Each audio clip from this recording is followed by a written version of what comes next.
স্বাস্থ্যের বিশেষ ব্যাঘাত হয়নি দেখছি। হতে দিলে কই, তোমার 3 ভগিনী মিলে অহরহ আমার কৃষ্ণটাই নিবারণ করে রেখেছিল। বিরহ যে কাকে বলে সেটার কোনো মতেই বুঝতে দিলে না। দিদি, নৃপনিরোর জন্য মা দুটি পাত্র তাহলে স্থির করেইছেন? হ্যাঁ, কথা একরকম ঠিক হয়ে গেছে। শুনেছি ছেলে দুটি মন্দ নয়, তারা মেয়ে দেখে পছন্দ করলেই পাকাপাকি হয়ে যাবে। নৃপনিরও যদি পছন্দ না করে তাহলে ওদের রুচির প্রশংসা করবো। মিথ্যে তুই ভাবছিস শৈল? মা যখন মনস্থির করেছেন ওকে আর কেউ জমাতে পারবে না। প্রজাপতি নির্বন্ধ আমি মানি ভাই, যার সঙ্গে যার হবার হাজার বিবেচনা করে মরলেও সে হবেই। সে তো ঠিক কথা। নইলে যার সঙ্গে যার হয়ে থাকে তার সঙ্গে না হয়ে আরেকজনের সঙ্গে হতো।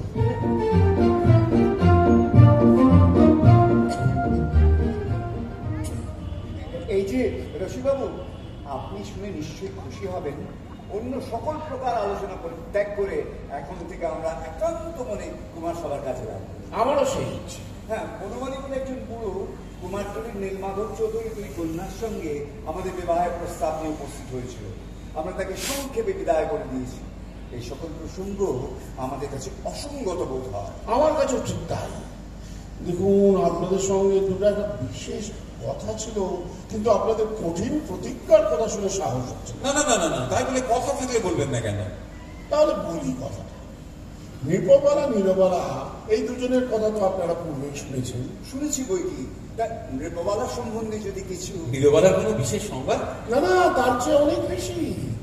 তাদের বিবাহের। বলেন কি রসিকবাবু, বিবাহের তো কোনো কথা শোনা যায়নি। কিচ্ছু না, হঠাৎ মা কাশি থেকে এসে দুটো অকাল পুষ্পাঙ্গের সঙ্গে মেয়ে দুটির বিবাহ স্থির করেছে। না না না না, এই তো কিছুতেই বলতে পারে না রসিকবাবু। শুনুন, যদি বলেন তো সেই ছেলে দুটোকে আমি পথের মধ্যে। সময় সংকীর্ণ হয়ে এসেছে। এই শুক্রবারে তারা মেয়ে দেখতে আসবে। এই শুক্রবারে? সে তো পরশু।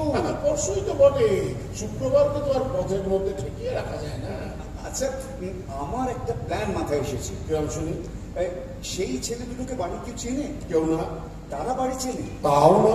তাহলে বিপিন যদি সেদিন তাদের কোন রকম করে আটকে রাখতে পারে, তো আমি তাদের নাম নিয়ে নৃপবালাকে। জানোই তো ভাই, আমার কোনো কৌশল মাথায় আসে না।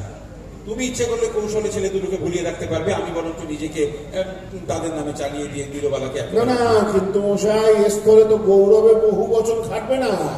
দুটি ছেলে আসবার কথা আছে। আপনাদের একজনকে দুজন বলে চালানো আমার পক্ষে কঠিন হবে। ও, তাহলে তো আমাদের দুজনকে যেতে হয়। কিন্তু সে দুটোকে ভুল রাস্তায় চালান করে দিতে আমিই পারবো, কিন্তু আপনারা আমাদের জন্য ভাববেন না রসিকবাবু। আমরা সবটাতেই প্রস্তুত আছি। না না, তবু তো মনে আশঙ্কা হতে পারে। কি জানে নিজের ফাঁদে যদি নিজেই পড়তে হয়। কিছু না মশাই, কোনো আশঙ্কায় ডরাইনি। আমাদের যাই ঘটুক তাতেই আমরা সুখী হব। হ্যাঁ, দেখুন, আপনাদের আমি কথা দিচ্ছি, এই শুক্রবার দিনটা যদি আপনারা কোনো উদ্ধার করে দেন, পরে আর কোনোদিন আপনাদের বিরক্ত করবো না। আমাদের বিরক্ত করবেন না, এই কথা শুনে দুঃখিত হলেন রসিকবাবু। কি বলছেন আপনি? আমরা কি নিজের স্বাধীনতার জন্য কেবল ব্যস্ত নাকি? আমাদের এতই স্বার্থপর মনে করেন আপনি? মাফ করবেন, আমার ভুল ধারণা আছে। আচ্ছা রসিকবাবু, নৃপবালা বুঝি খুব বিষণ্ণ হয়ে পড়েছেন? নীরবালা অবশ্য। নৃপবালা বুঝি কান্নাকাটি করছেন? আচ্ছা, নীরবালা তার মাকে কেন একটু ভালো করে বুঝিয়ে বলেন না? ওরে, আবার শুরু হল। মাফ করবেন, আমায় এক্ষুনি উঠতে হচ্ছে। আমার সেই ছেলে দুটিকে ভুল ঠিকানায় দিয়ে আসতে হবে, নইলে আবার। তাহলে এখনই যান। তাহলে দেরি করবেন না, যান যান যান যান যান।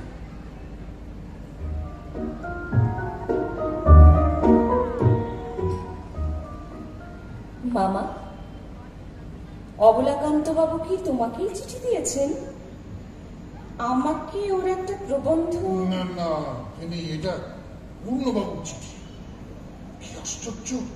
হ্যাঁ, আমি সকল বিষয়ে অন্ধ। এতদিন তো আমি কিছুই বুঝতে পারিনি। আচ্ছা নির্মল, পূর্ণবাবুর কোনো ব্যবহার কি কখনো তোমার কাছে? হ্যাঁ, পূর্ণবাবুর ব্যবহার আমার কাছে মাঝে মাঝে অত্যন্ত নির্বোধের মতো ঠেকেছিল। অথচ পূর্ণবাবু খুব বুদ্ধিমান। তাহলে তোমাকে খুলে বলি, পূর্ণবাবু বিবাহের প্রস্তাব করে পাঠিয়েছেন। হ্যাঁ, কিন্তু তুমি তো তার অভিভাবক নও, তোমার কাছে প্রস্তাব? আমি যে তোমার অভিভাবক এই পড়ে দেখো। হতে পারে না, না কোনো মতেই পারে না। কেন নির্মল? তুমি তো বলেছিলে কুমারব্রত পালনের নিয়ম সভা হতে উঠিয়ে দিতে তোমার আপত্তি নেই। তাই বলে কি যে প্রস্তাব দেবে তাকে? পূর্ণবাবু তো যে সে নয়, অমন ভালো ছিল। তুমি এসব বিষয় কিছু বোঝো না, তোমাকে বোঝাতেও পারবো না। আমার কাজ। মামা, তোমার পকেটে ওটা কি উঁচু হয়ে আছে? এই দেখো, ভুলে গিয়েছিলাম, বেহারা সকালে তোমার নামে লেখা একটা কাগজ আমাকে দিয়ে গেছে। দেখো দেখি মামা, কি অন্যায়! অবলাকান্ত বাবুর লেখাটা সকালেই এসেছে, আমাকে দাওনি। আমি ভাবছি যে তিনি হয়তো ভুলেই গেছেন। ভারী অন্যায়। অন্যায় হয়েছে বটে, অন্যায় হয়েছে, কিন্তু এর চেয়ে ঢের বেশি অন্যায় ভুল আমি প্রতিনিয়তই করে থাকি ফেরি। তুমি তো আমাকে প্রত্যেকবার মাফ করে প্রশ্রয় দিয়েছো। না, ঠিক অন্যায় নয়, আমি অবলাকান্ত বাবুর প্রতি মনে মনে অন্যায় করেছিলেন। ভাবছিলেন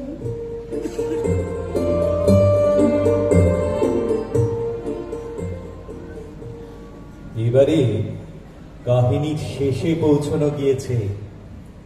জটগুলি একে একে কি করিয়া উন্মোচিত হইল তাহাই এবার বুঝানোর পালা।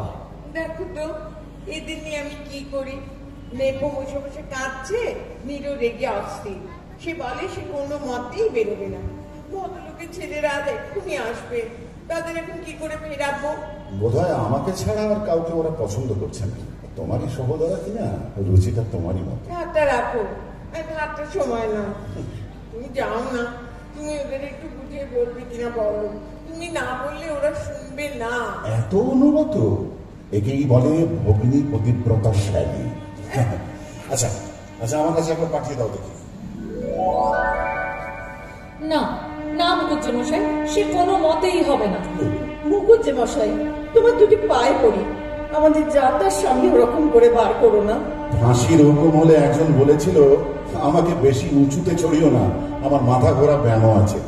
এবারে যে তাই হলো, বিয়ে করতে যাচ্ছিস, এখন দেখা দিতে লজ্জা করলে চলবে কেন? কে কে বললে আমরা বিয়ে করতে যাচ্ছি? অহো অহো, শরীরে পুলক সঞ্চার হচ্ছে, কিন্তু হৃদয় দুর্বল এবং দৈব বলবান। যদি দৈবাত প্রতিজ্ঞা ভঙ্গ করতে হয়। না না না, ভঙ্গ হবে না। হবে না তো? তবে নির্ভয়ে এসো, যুবক দুটোকে দেখা দিয়ে আধপোড়া করে ছেড়ে দাও। হতভাগারা বাসায় ফিরে গিয়ে মরে থাকুক। শোন শোন, তোদের মা দিদি যখন ধরে পড়েছেন এবং ভদ্রলোক দুটি যখন গাড়ি ভাড়া করে আসছে, তখন একবার মিনিট 5 মতো করে দেখা দিস। তারপরে আমি আছি, তোদের অনিচ্ছার কোনো মতেই বিবাহ দিতে দেব না। আয় নিপুণেরও, আয় তোদের সাজিয়ে দিগে। আমরা সাজবো না দিদি। ভদ্রলোকের সামনে এইরকম বেশি বেরোবি, লজ্জা করবে না? আরে লজ্জা করবে বইকি দিদি, কিন্তু সেজে বেরোতে আরো বেশি লজ্জা করবে। উমা তপস্বী বেশে মহাদেবের মনোহরণ করেছিলেন। শকুন্তলা যখন দুষ্মন্তের হৃদয় জয় করেছিল, তখন তার গায়ে একখানি বাকল ছিল। কালিদাস বলেন সেও কিছু আটকে পড়েছিল। তোমার বোনেরা সেই সব পড়ে শেয়ানা হয়ে উঠেছে, সাজতে চায় না। সেসব হলো সত্য যুগের কথা। কলিকালের দুষ্মন্ত মহারাজা সাজসজ্জাতেই ভুলেন। যথা তুমি যেদিন তুমি দেখতে এলে, মা বুঝি আমাকে সাজিয়ে দেননি। আমি মনে মনে ভাবলেন, সাজেও যখন একে সেজেছে, তখন সৌন্দর্যে না জানি কত শোভা হবে। আমো নিরু, আয়। না ভাই দিদি। আচ্ছা সাজ নাই করলি, চুল তো বাঁধতে হবে। পলকে কুসুম না দিও, শুধু শিথিল কবরি বাঁধিও। কাজল বিহীন সজল নয়নে, হৃদয় দুয়ারে ঘা দিও। আকুল চলে পথিক চরণে, মরণের ফাঁদ ফাঁদিও। না গইয়া বাদ মনে যাহা নিদয়া নীরবে সাধিও অলতে কুসুম। তুমি আমার গান ধরলে, তাদের আসবার সময় হলো, খাবার তৈরি করা বাকি আছে।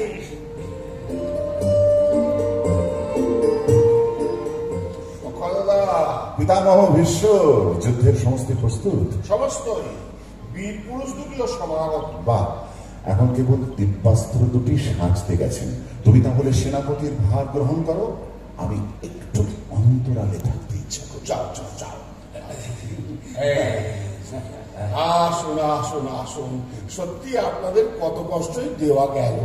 আমাদের কষ্ট স্বীকার করতে দিতে আপনার এত আপত্তি হচ্ছে কেন? আচ্ছা, এদের জন্য যদি আমাদের কোনো কষ্ট করতেই হয়, সেটা আমরা সম্মান বলে জ্ঞান করবো। হ্যাঁ, আপনি কি এখনো আমাদের চিনলেন না? চিনেছি বই, সেজন্য আপনারা বিন্দু মাত্র চিন্তিত হবেন না। এই যে নৃপনির না, একটু আড়ালে জিজ্ঞাসা করা দরকার। ভদ্রলোকেদের এখন কি বলি বলো তো ভাই?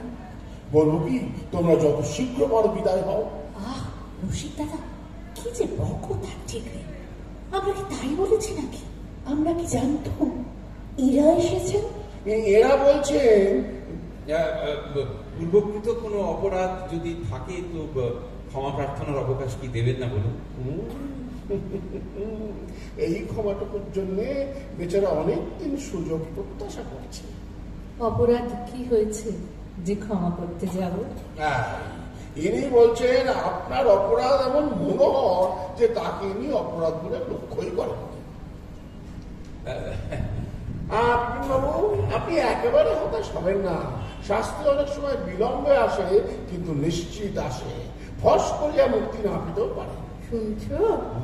তোমরা মা কাকে উড়িয়ে দাও। দেখো, মা সত্যি পছন্দ আছে। কি সোনার চাঁদ ছেলে।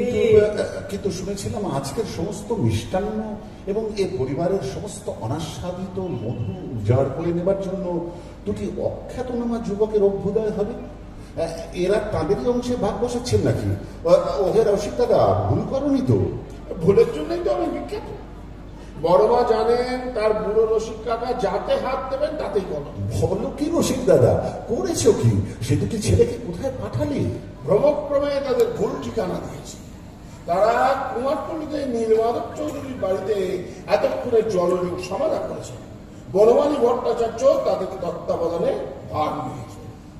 কি বড় মা আসছেন যে? আসবারই তো কথা, উনি তো আর কুমারটুলির ঠিকানায় যাবেন না। জগত্তারিণী প্রবেশ করিলেন। শ্রীশ ও বিপিন ভূমিষ্ঠ হইয়া তাহাকে প্রণাম করিল। দুইজনকে দুটি মোহর দিয়া জগত্তারিণী আশীর্বাদ করিলেন। অক্ষয়ের সহিত জগত্তারিণীর আলাপের পর মা বলে দিলেন, আজ তোমাকে ভালো করে খাওয়া হলো না, সমস্তই পাতে পড়ে রইল। ওটা না পড়ে থাকলে আমাদেরই পড়ে থাকতে হতো না। এ ভারী অন্যায় হলো। অন্যায়টা কি হলো? আমি ওদের বারবার বলে এসেছি যে ওরা কেবল আজ আহারাদি করেই ছুটি পাবেন, কোন রকম বোধবন্ধনের আশঙ্কা নেই। আপনার কাছে কি অপরাধ করেছে রসিক বাবু? না না, এটা অপরাধের কথা হচ্ছে না। আপনারা ভদ্রলোক কৌমার্যব্রত অবলম্বন করছেন, আমার অনুরোধে করে পরের উপকার করতে এসে শেষে আমাকে দোষ দেবেন নাকি? নিশ্চয়ই দেব, নিশ্চয়ই দেব, যদি না আপনি স্থির হয়ে শুভ কর্মে সহায়তা করেন। আমি কিন্তু এখনো সাবধান করছি। এই যে আপনারা এসেছেন, পূর্ণবাবু আছেন দেখছি। না, আমি পূর্ণ নই, তবু অক্ষয় বটে। যেটা ওই একই কথা, আপনাকেও দরকার। এই যে পূর্ণবাবু, তোমার প্রস্তাব মতো আমাদের সভা থেকে কুমারব্রত তুলে দেওয়ার জন্যই আজ আমরা এখানে মিলিত হয়েছি। কিন্তু শ্রীশবাবু এবং বিপিনবাবু অত্যন্ত দৃঢ় প্রতিজ্ঞ, এবং ওদের বোঝাতে পারলেই আমরা। আগে ওদের বোঝাতে আমি ছুটি করিনি চন্দ্রবাবু। ফল যা পেয়েছি তার ফলে না করেছি। রসিক দাদা, চন্দ্রবাবুকে খুব স্পষ্ট করে বুঝিয়ে দেওয়া দরকার। আমি দুটি প্রত্যক্ষ প্রমাণ এখনই এনে উপস্থিত করছি। পূর্ণবাবু ভালো আছেন তো? হ্যাঁ, আপনাকে একটু শুকনো দেখাচ্ছে না। নিভোবালা নীরবালা, তিনি চন্দ্রবাবু, ইনি তোমাদের গুরু, একে প্রণাম করো। চন্দ্রবাবু, নূতন নিয়মে আপনাদের সভায় এই দুটি সভ্য বড় খুশি হলেন। এরা কে? আমার সঙ্গে এদের সম্বন্ধ খুব ঘনিষ্ঠ। এরা আমার দুটি শ্যালক। শ্রীশবাবু এবং বিপিন বাবুর সঙ্গে এদের সম্বন্ধ শুভ লগ্নে আরো ঘনিষ্ঠতর হবে। বড় আনন্দের কথা, বড় আনন্দের কথা। শ্রীশবাবু বড় খুশি হল। বিপিন বাবু, আপনাদের বড় সৌভাগ্য। আশা করি অবলাকান্ত বাবু বঞ্চিত হননি। তারও একটি এই যে নির্মলা এসে গেছে। নির্মলা শুনে খুশি হবে। শ্রীশ বাবু এবং বিপিন বাবুর সঙ্গে এদের বিবাহের সম্বন্ধ স্থির হয়ে গেছে। তাহলে কুমারব্রত উঠিয়ে দেওয়া সম্বন্ধে প্রস্তাব উত্থাপন করাই বাহুল্য। কিন্তু অবলাকান্ত বাবুর মত নেওয়া হয়নি, তাকে এখানে দেখছি নে। ঠিক কথা, ঠিক কথা, আমি তো সেটা ভুলে গিয়েছিলাম। তিনি আজ এখানে এলেন না কেন? কিচ্ছু চিন্তা করবেন না, তার পরিবর্তন দেখে আপনারা আরো আশ্চর্য।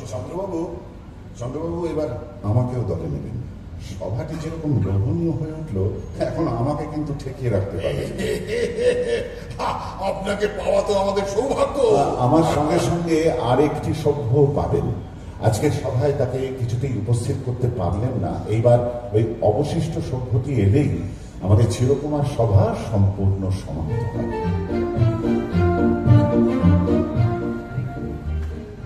আমাকে ক্ষমা করবেন চন্দ্রবাবু।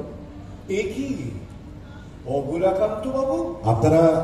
আপনারা মত পরিবর্তন করেছেন, উনি বেশ পরিবর্তন করেছেন মাত্র। শৈলজা ভবানী এতদিন কিরাত বেশ ধারণ করেছিলেন, আজ ইনি আবার তপস্বী বেশ গ্রহণ করলেন।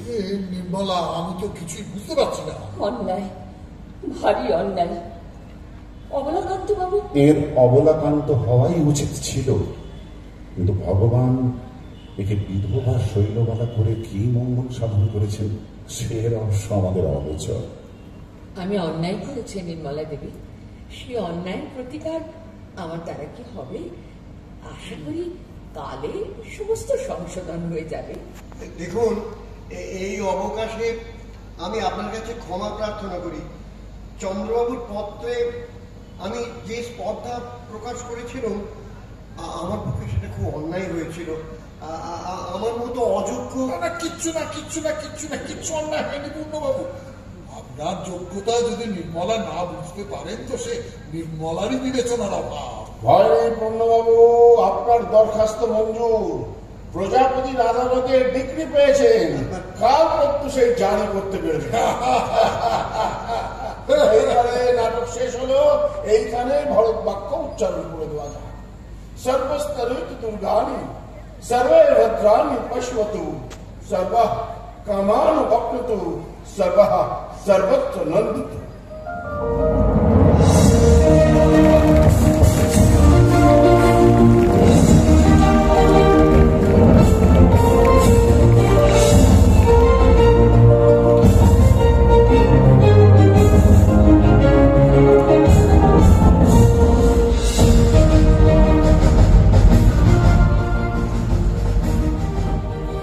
আপনাদের সকলকে নিষ্ঠার পক্ষ থেকে আমরা আন্তরিক কৃতজ্ঞতা জানাচ্ছি। এই শীতের রাতে আপনারা এতজন মানুষ, নাট্যপ্রেমী মানুষ এখনো বসে আছেন। বিশেষ করে এবারে খড়গপুর বইমেলার প্রত্যেককে আমাদের আন্তরিক কৃতজ্ঞতা জানাচ্ছি আমাদের এই আমন্ত্রণ জানানোর জন্য।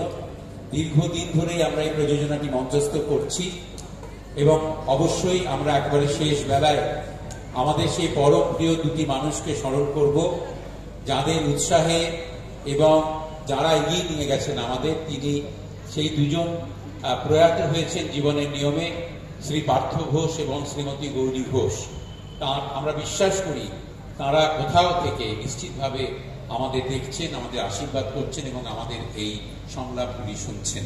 আমি আরো একবার সকলের সঙ্গে পরিচয় করিয়ে দিই। প্রথমে বলি, নিচে বসে আছে আমাদের বন্ধু শান্তনু বন্দ্যোপাধ্যায়, ওখান থেকে উনি আবহ প্রক্ষেপণ করেছেন।